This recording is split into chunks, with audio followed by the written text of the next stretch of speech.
Go ahead. Sure. I'm sure. Please forgive me, everybody. This is the first time I've ever done a webinar, and I was just telling Ralph and Brian how thrown I am by not being able to look at faces, so bear with me. Okay, some of the reasons why you really want to plan out the interview process. When you don't plan, you really do make bad hires.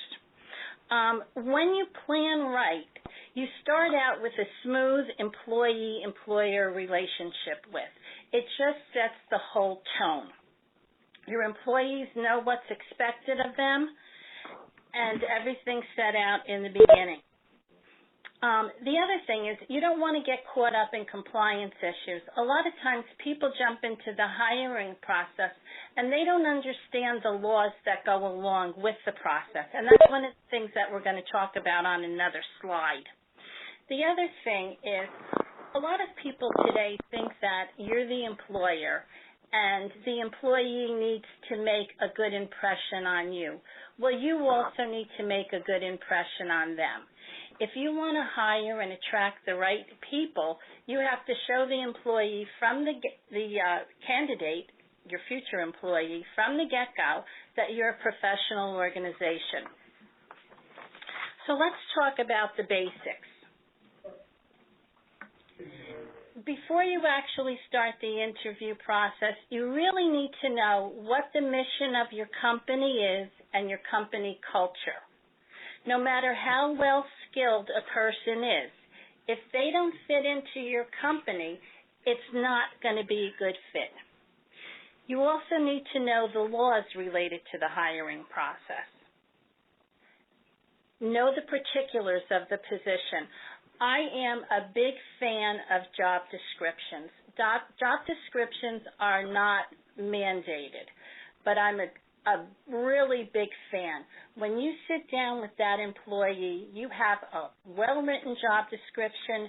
You can really talk to the candidate about their experiences, what they've done, and are they going to fit in.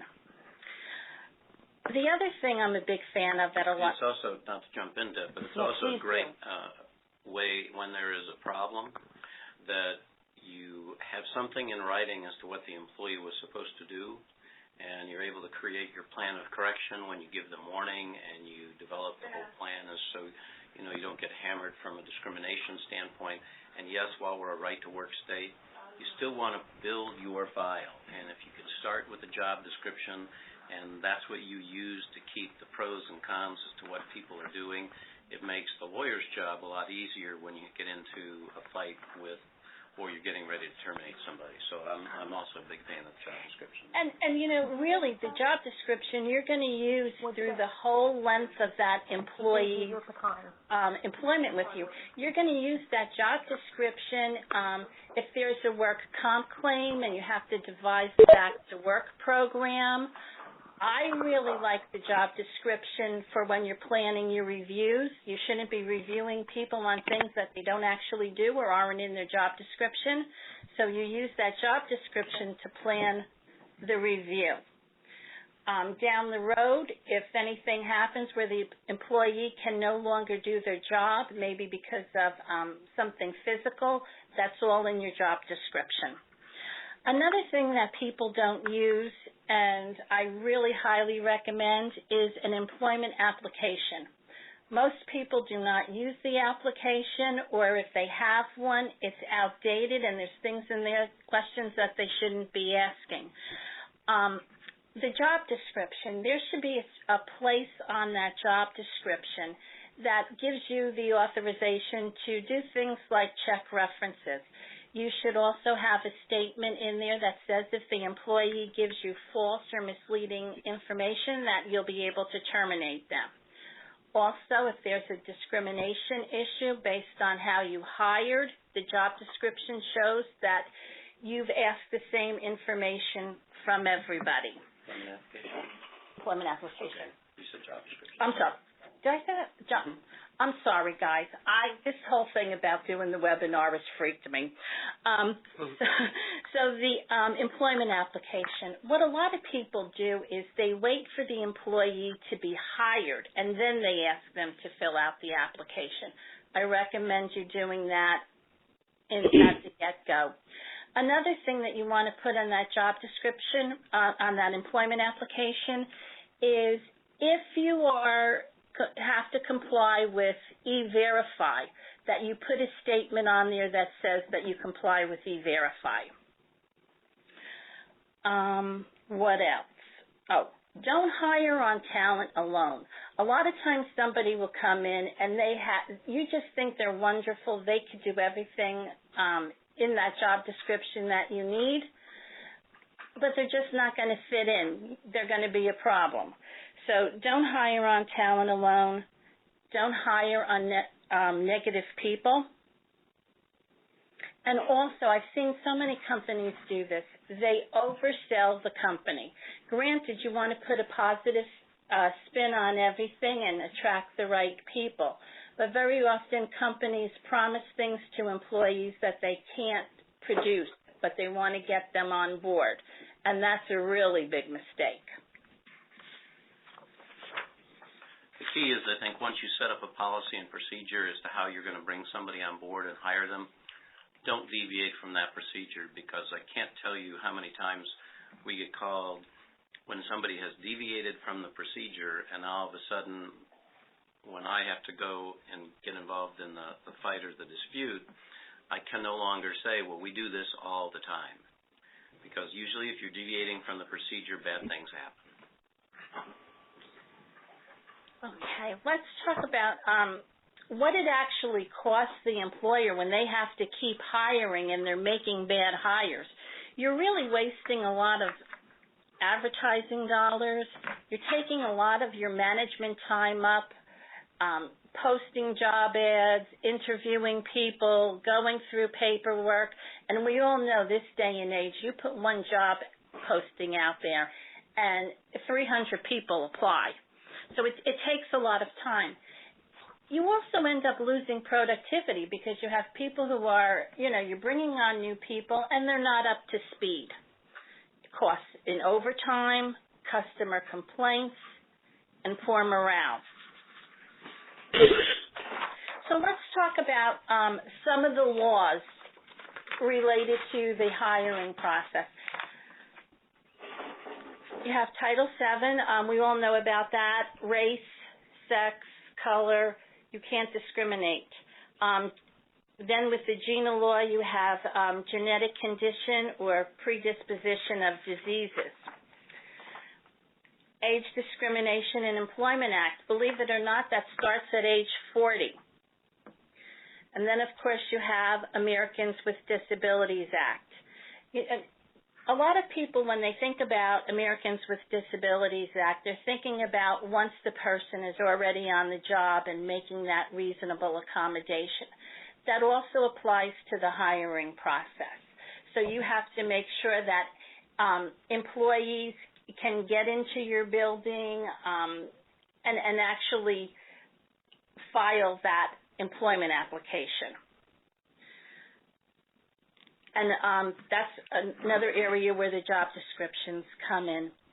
We all know we have to fill out an I-9.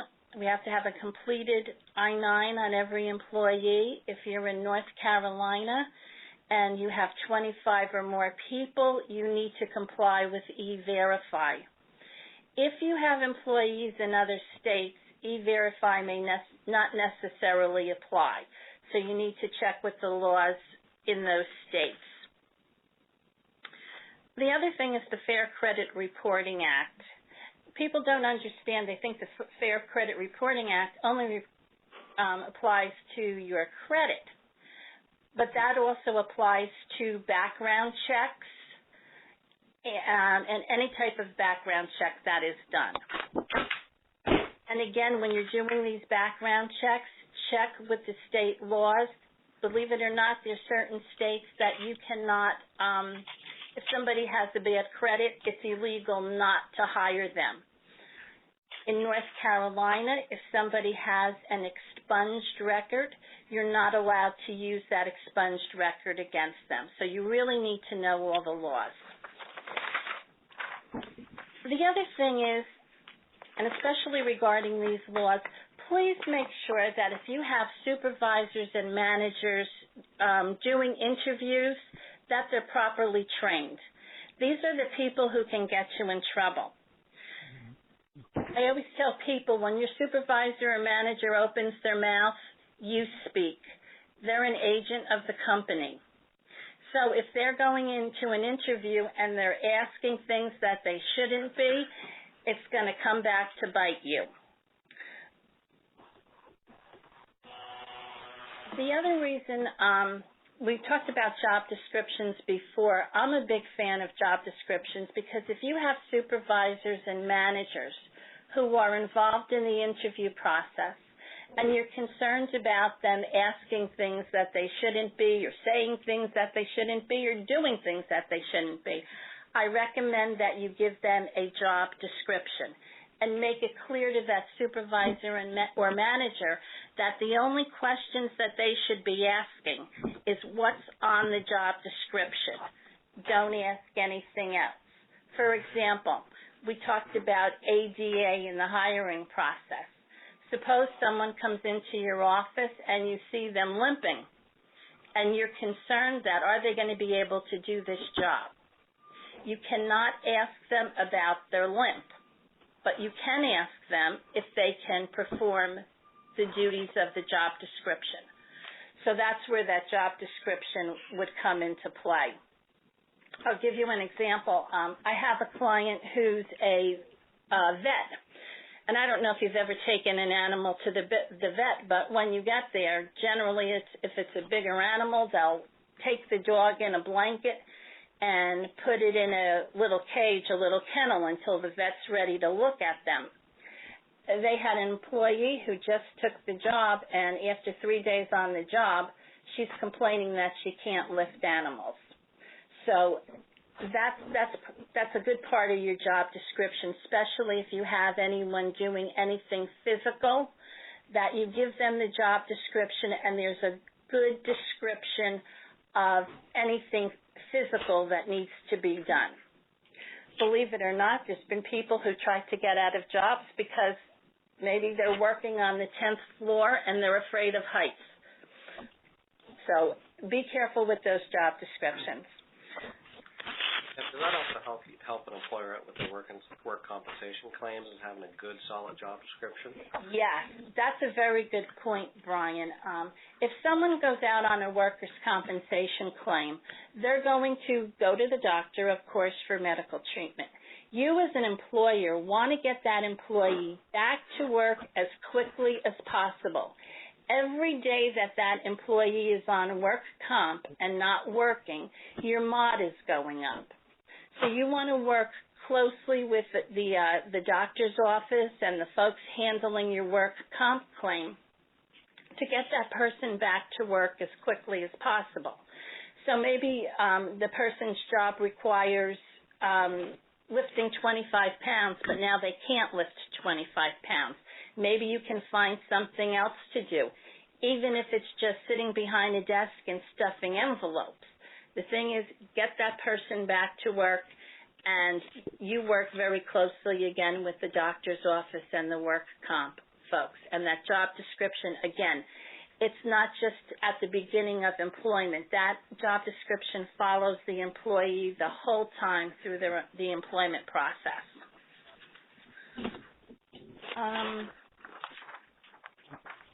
I want to talk a little bit about background checks and things like that, and testing. I don't know how many of you perform testing on your employees, but if you're going to test, please make sure that it's accredited test. You just can't make up things. If you're not using a proven test method, you could be accused of discrimination. Something that you make up yourself. So, can you write this sentence so I can test your handwriting and have it evaluated? something like that, yes, but again, you have to be careful that the method of testing that you're using, they can't say you're discriminating based on maybe a person's speech, phonics or something like that. So it has to be a proven test method. Because we have a client who requests each prospective employee to handwrite out a statement, and then for whatever reason they show it to a handwriting expert in order to determine whether what the handwriting expert says about the handwriting. But there's an expert who's preparing the results. And everybody who comes in applying for the job has to fill out the same statement. So there's no chance that there could be discrimination claim. Everybody does it. And that's one of the things that they sign off on the employment application. You should have a statement on there that says, whatever you test, that they're signing off on it. There's also companies, if you're in the type of business where you want to see if a person can perform certain physical things, there's companies out there that do fit-for-work testing. But again, those are proven test methods. The other thing you want to be careful about is if you're doing any type of testing or background check, you need to have a process in place on how to handle adverse information. How do you handle anything negative? Suppose something comes up that says they were arrested. When what level do they have to be at before you can say you're not going to hire them? Did you want to speak to that, Ralph? About? Adverse results on a background check. Definitely be very careful. Anything, and again, having people sign off on a piece of paper indicating that they know that you're going to do a background check, that's critical, because you're not supposed to do it without that permission. So having that in an employment application is absolutely essential. And your decisions as to what you find out from the results of that background check, if you were in a physician's practice and you are responsible for billing and collecting, probably not a good idea that the person that you are about to hire has been convicted of check fraud. That happens in any business. So, you are allowed to use that information, but again, the key is you need to use it for everyone. So if you develop a drug testing program, everybody has to get drug tested, down from the president down to the first person that comes in the door. So there's no chance that anybody could say you're discriminating against me. So background check, same thing. For existing employees, you don't have to go get everybody checked, but whenever you create that policy, you run from that point forward. Okay. Okay. In preparing the candidate for the interview, again, you want to show them that you're professional. So some of the things that you may want to discuss with them prior to them arriving are how did they get there, where did they park, who did they ask for, are they going to complete the application on site, or is that something that you give to them ahead of time? I want to talk a little bit about when you put your employment application on your website. Very often companies put the application on their website, but they haven't reviewed that application in forever, and there's questions on there that they shouldn't be asking.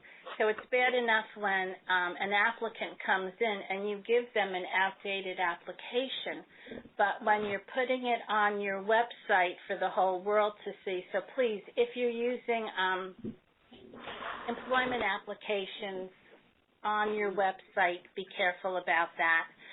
There's some other great reasons for using a employment application, and one of the things is if your company is required to complete an EEO-1 report in September, you can attach information to the employment application that will help you in the preparation of that report. You also want to talk to them about how long the intake process may take.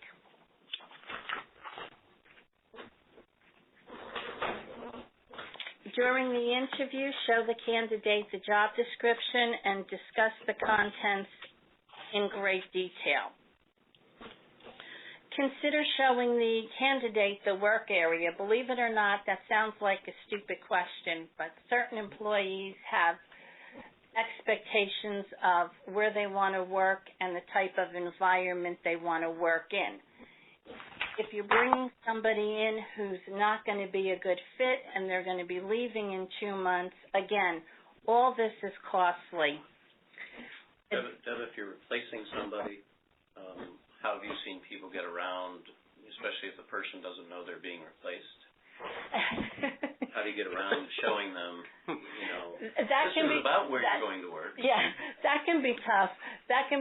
And, very often people do get caught, that they're looking to replace somebody.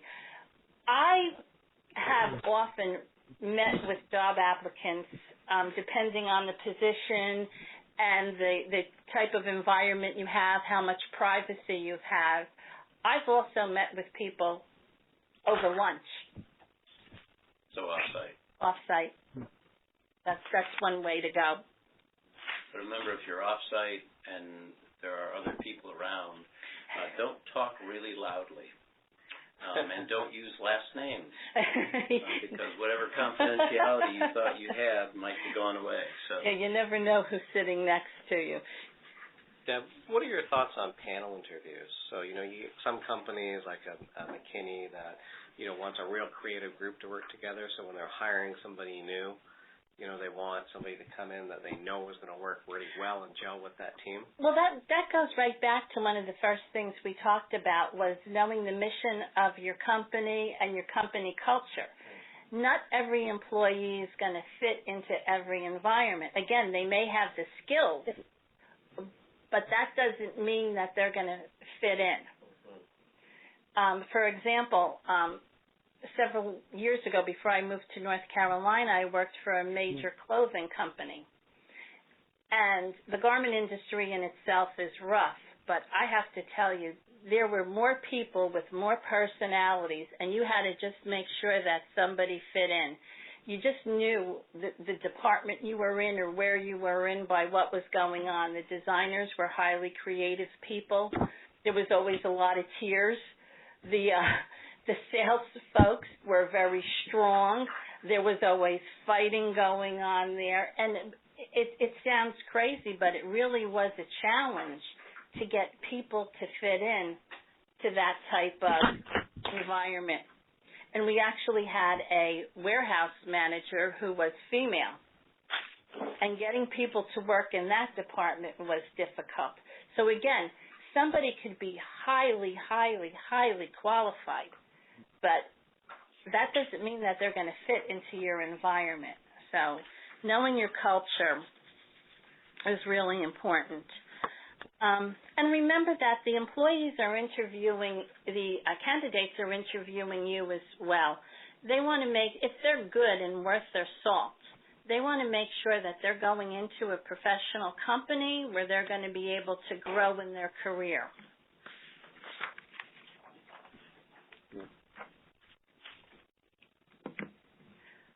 Let's talk about behavioral-based interview questions. Again, skill is important. People have to do the job, but the behavior is also important. And past behavior does not lie. So you want to ask applicants questions about how they behaved in certain situations. And that's going to be a good indicator as to are they going to fit into your workplace. Find out what the candidate's done in the past. That's the best way to predict what they're going to do in the future. Don't ask questions just about what they've done. Ask questions that are results-driven. You want to, if somebody, say, is a salesperson, how did they increase sales? Somebody may say that they, had always a 20% sales increase each year. You want to ask questions that are results-driven. Do you have an example of a question, Deb, that would be a behavioral-based? Yeah. Maybe a question about how they gave advice or made suggestions to a superior. You want to have an employee who's going to be able to come to you with suggestions and not be afraid. You don't want employees who are all yes people. So you want an employee who's going to be able to come to you and maybe disagree with you or give you other options. So you would want to ask questions about that. You might ask them if they're in a customer service position, how they've dealt with a difficult client. We've all had obnoxious coworkers. You may want to ask how they dealt with that coworker. So again, those things are giving you a behavior, not a task. And the behavior is very important. So usually they start out with something like, tell me a time when. Yes. Give me an example of. Yes. Right? So they're very action-oriented. And be very careful because these folks come in with prepared questions. Everything's on the Internet now. These folks go on and they can pick up the 10 most asked interview questions. So these people come in with a whole arsenal of answers. So if you feel that they're giving you canned answers, just stop and look at them expectantly and let them come back to you. Is it okay, Deb, to, when you're asking a candidate a question, to put them in a scenario as if they were already a member of the company without disclosing any information? How would you, here's an issue that we're going through right now, and this is applicable to what you're going to be doing. What would you like? How do you think you'd handle that? And that's the best way to go, believe it or not. A lot of times people get great information from those interviews asking questions about that. You ask a job applicant, how would you handle this? And again, not giving them any specifics or breaking any confidentiality, but you ask them, how would you handle this? What would you suggest? Sometimes you get really good suggestions from job applicants. They're looking at things from another perspective. It also gives you an idea of how they work under pressure. Brian, you asked about panels. I like panels. But again, you have to make sure that the people who are going in to do the interview and do the panel are trained in the basics of interviewing. Again, you don't want them to get you into any trouble. One of the things when you're working with that employment application, please do not make notes in code. Sometimes people get an application, employment application or a resume, and they're working on it, and they're writing things in initials. If you ever are in trouble for discrimination and they ask to see your paperwork, and you have things written in codes, that could be taken as coding for something discriminatory. So don't code your job or your employment applications. Don't put any type of coding. Write everything out. Take good notes on the resumes. That's very important. But again, be careful that, you're only recording information that later cannot be held against you.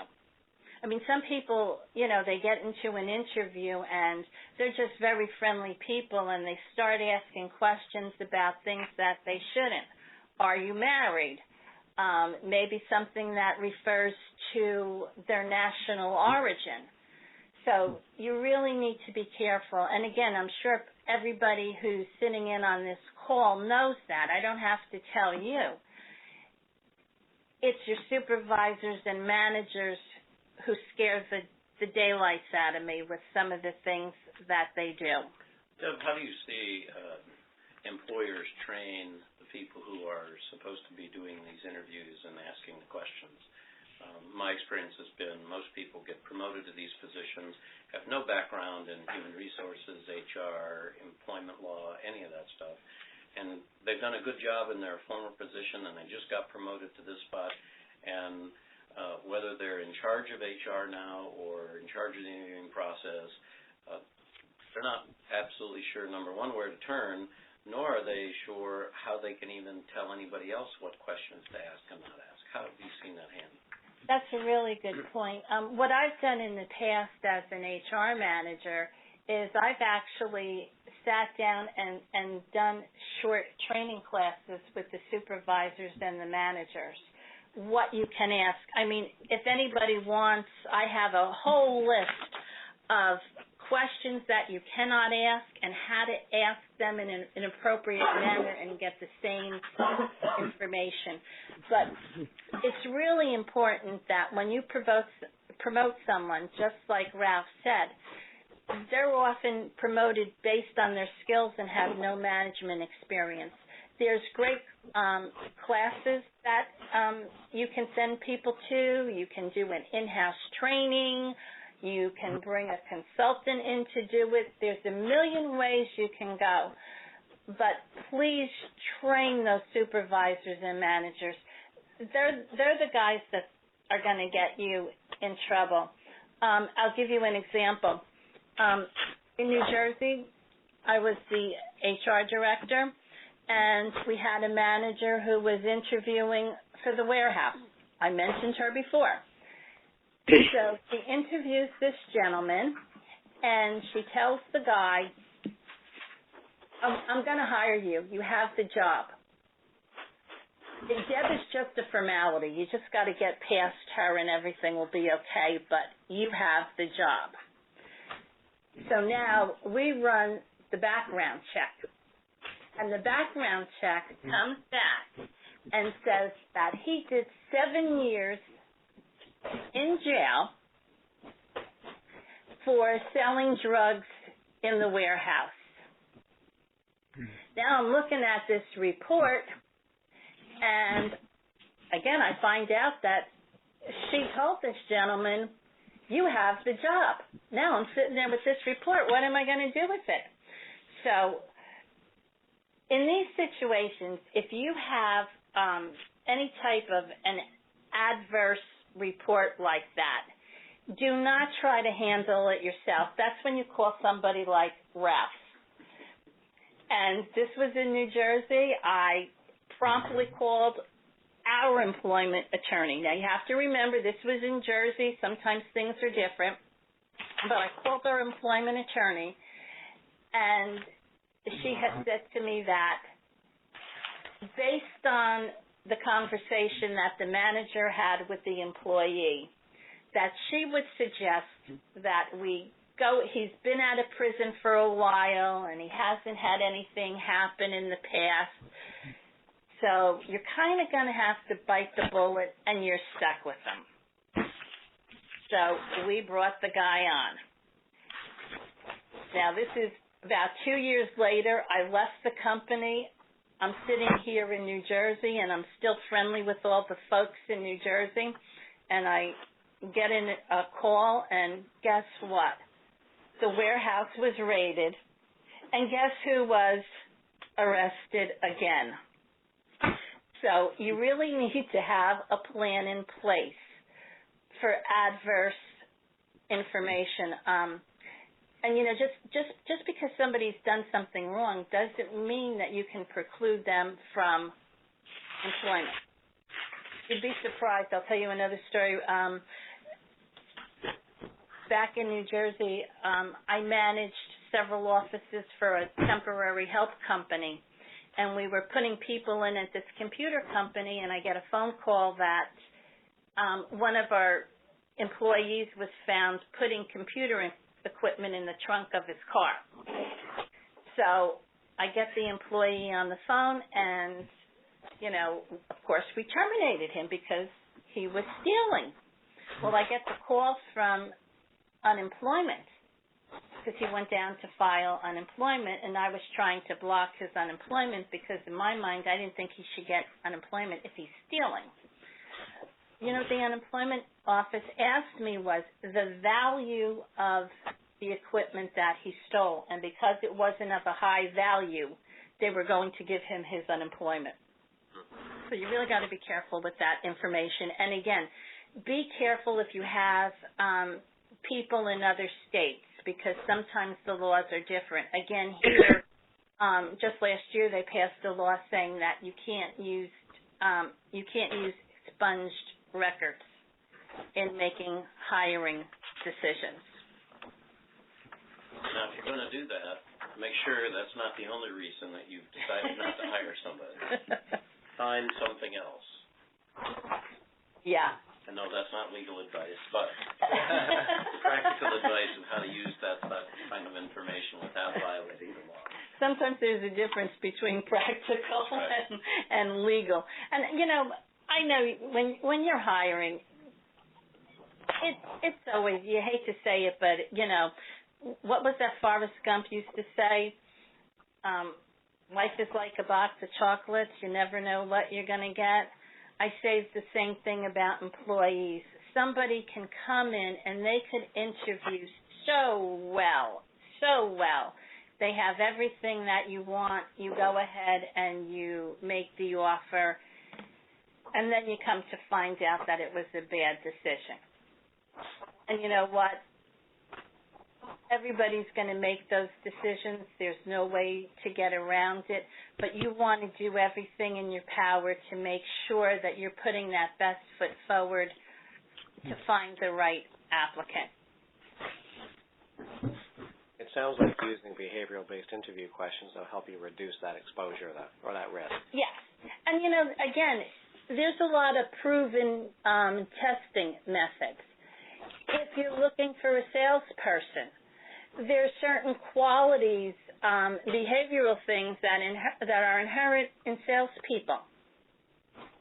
So you can hire companies to perform these tests for you. Again, even if you're testing, if you have people doing manual labor or anything physical, there's companies, and they just amaze me what they do. I always recommend some folks in Raleigh, but when you go to their facility, what they do is they actually simulate your workplace. So if somebody has to lift boxes, or they have all that there. Anything that your employees can do, they simulate. And what these folks, what these types of organizations also do, if you remember, we were talking about the job descriptions and work comp claims. If you're not sure if somebody can come back to work, they actually do fit for work testing.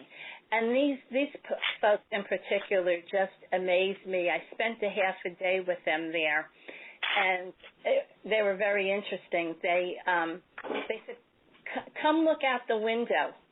They had a guy coming in and that they were going to be testing to see if he could return to work. You had to see this guy jump out of the car and just about beat the bricks to get into the facility. But once he got in there, he was like, oh, I can't move. So there are companies out there who would do that type of testing for you. Let's see. Always listen before you prepare the next question. Again, sometimes you get so caught up in the interview, you're going on and on and on. Listen to what they're saying, because a lot of times they're giving you information that you need and you want to know. But if you're always looking to get to that next question. The next thing on the slide was take notes during the interview, and I already talked about this, was not using things like codes. Take notes on the application, useful sentences, take notes on the resume.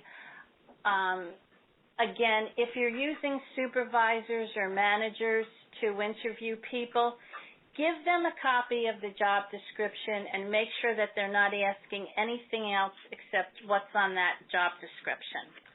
So a lot of people will come in during an interview and they'll say, yeah, I know so-and-so, married, 2 kids, that sort of thing. Do you write that down on their application or on your interview process? Don't write anything like that down. Okay. Because believe it or not, you may not be discriminating. You may not be discriminating. But if somebody gets their hands on that, people will use anything. So, yeah, don't write anything personal down.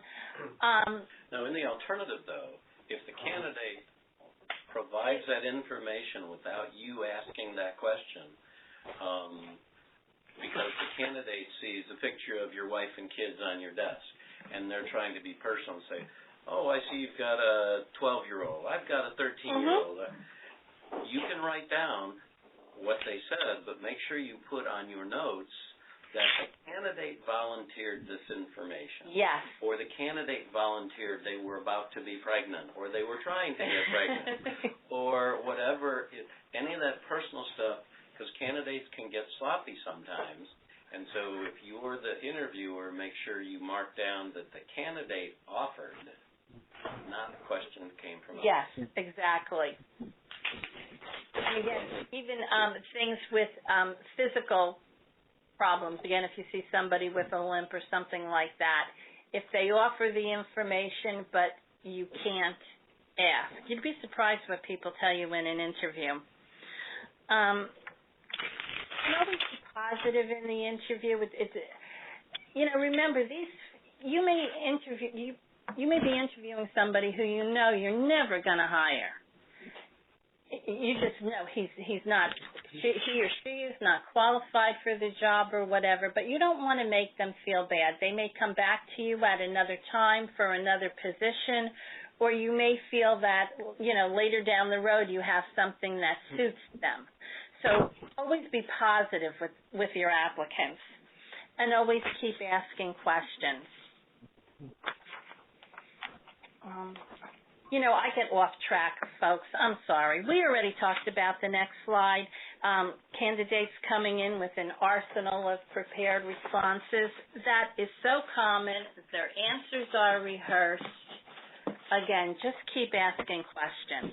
I think it's also important that while you're doing a lot of the asking of the questions and you're hopefully listening to what they're saying, listen to what they're not saying.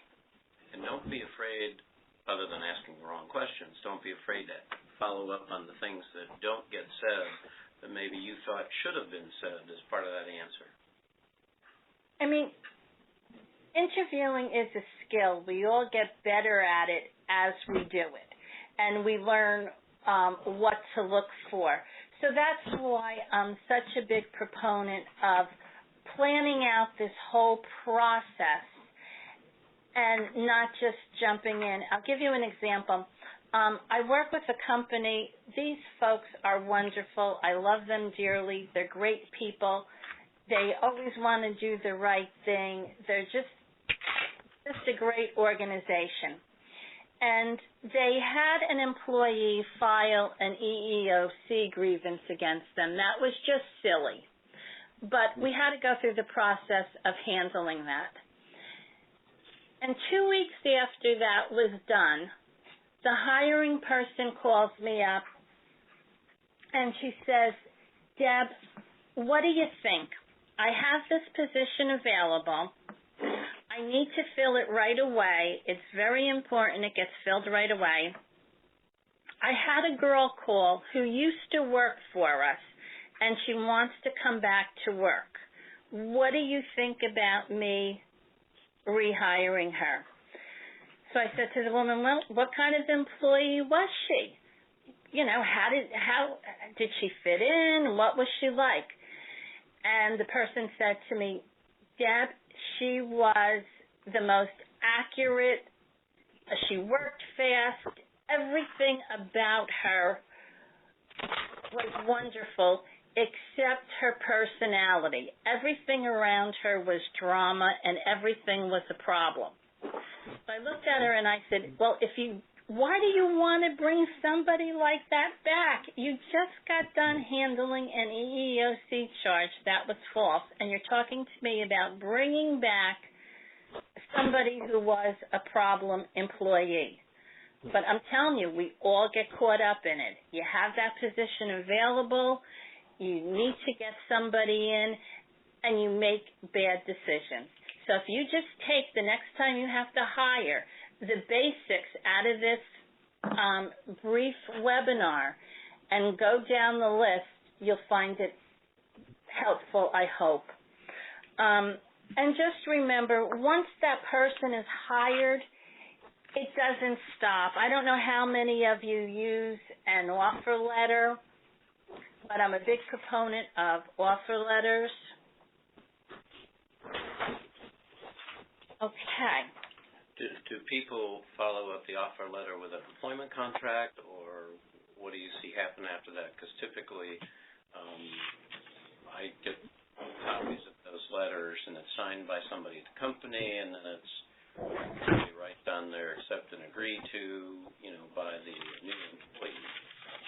So have we created a contract which now can take people out of the employment at will situation, or what have you seen happen? Well, generally, you put a disclaimer on the offer letter, but anytime there's a contract involved, please don't try to write those things yourself. That's what folks like Ralph are for, and you may want to run a template of an offer letter by your attorney.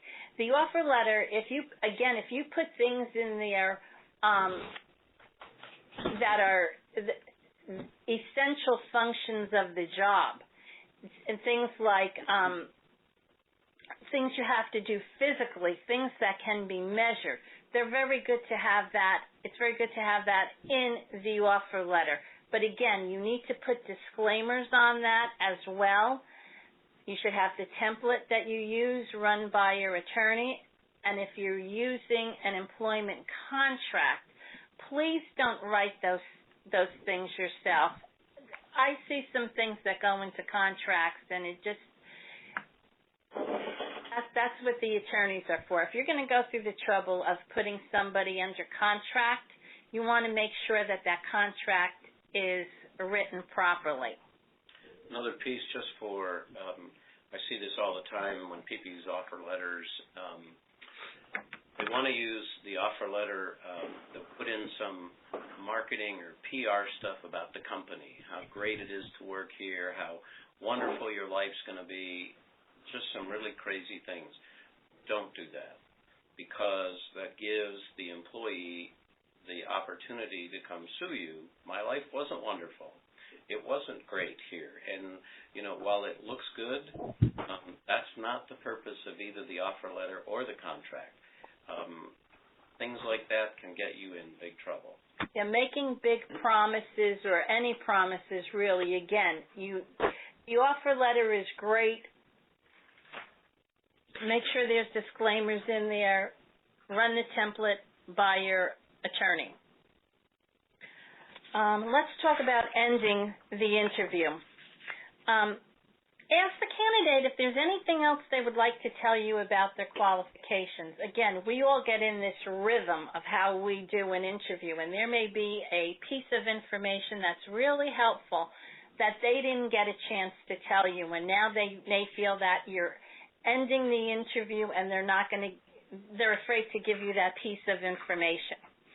So ask if there's anything else they want to tell you. Ask the candidate if they have questions.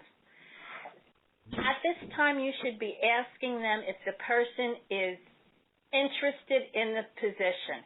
You don't want to start pondering this person and finding out that after they've gone through the interview, they have no interest in this position at all.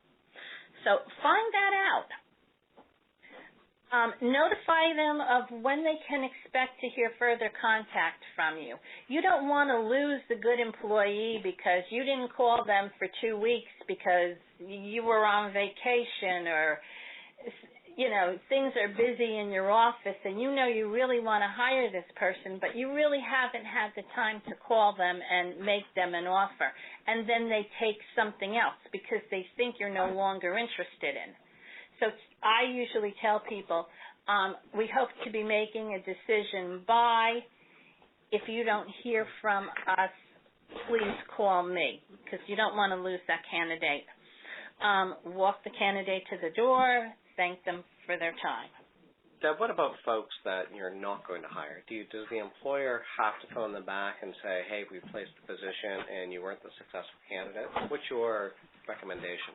It used to be years ago when I first started my career that if you didn't get a position that people would notify you with a letter. Typically folks don't do that anymore because I'll be honest with you, you can put a job in, for a receptionist and interview 60, whatever, and you just don't have the time to do it. Ralph, from a legal standpoint, what do you think? You don't have to tell anybody they didn't get the job. One of the things that I've seen clients do a little bit more of, especially as they get a larger number of applicants, is they get an email address. And so it's much easier to put in a quick email. Thank you for your time. And again, you got to be careful what you say. We've decided to select somebody else at this time. We'll keep your resume on file. So basically, you just have to say the position's been filled. Right. Period. More or less. So, and I think, I know candidates appreciate it, but I would say it's probably in the 20 to 30% range that do that. But virtually nobody sends letters anymore. They always try to get it by email. And, oh, by the way, if you get an employment application and you require them to give you your email address, now you have their email address on the employment application, so you can send them. Mm-hmm. And as part of your ending process, you might be telling them that, we'll be sending you a communication by email. Just a quick tip on that employment application.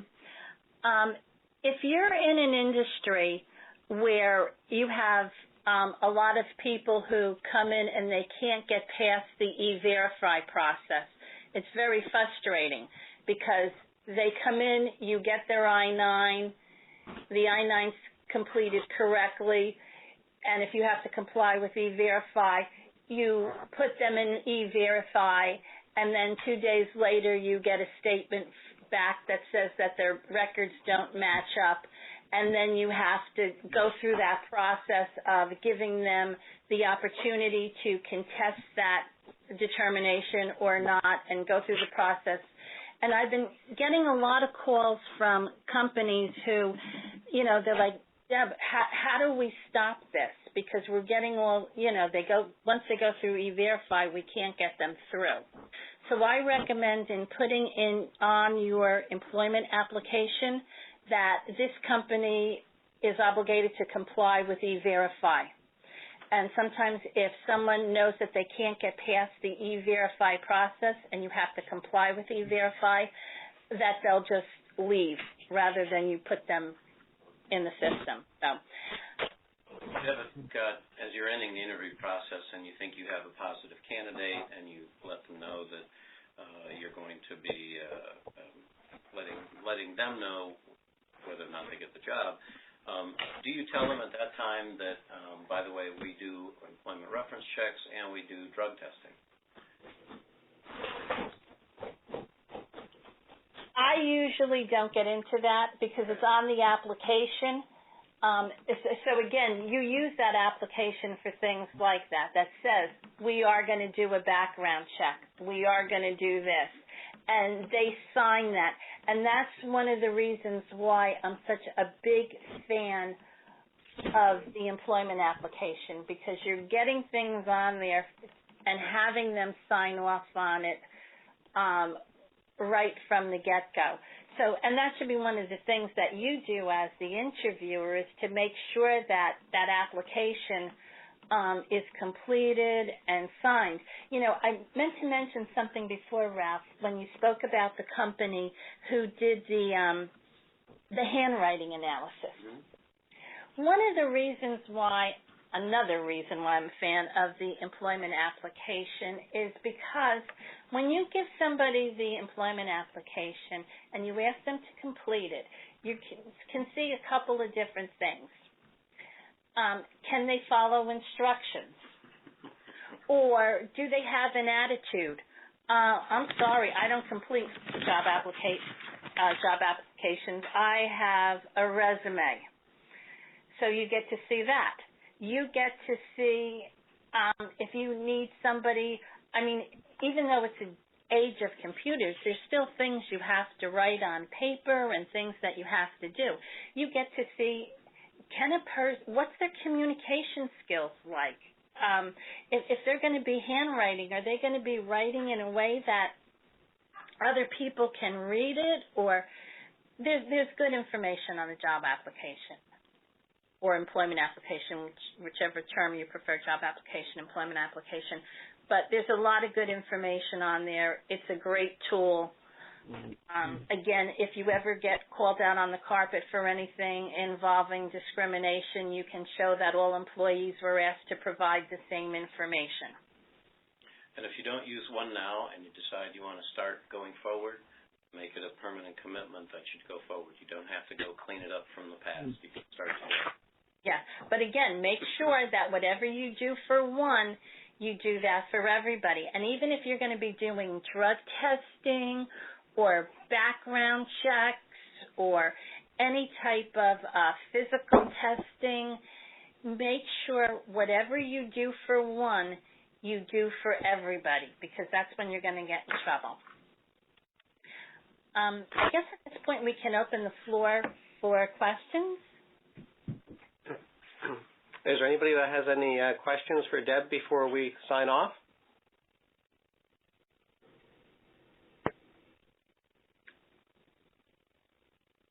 It's okay, because we tried to ask a lot of questions ourselves during it. So hopefully we even answered some questions without them being asked. Well, if no one has any questions, then our next presentation is probably going to be establishing employer health benefits, and we're scheduling that for June 17th. Please, when you log out, please feel free to give us some feedback. Let us know how we did. And if there's any other future topics that you'd like to hear us present or learn about, the more we know about what your hot topics are or what you need to know, the better job that we can do. Thank you all for joining us today. Have a great weekend.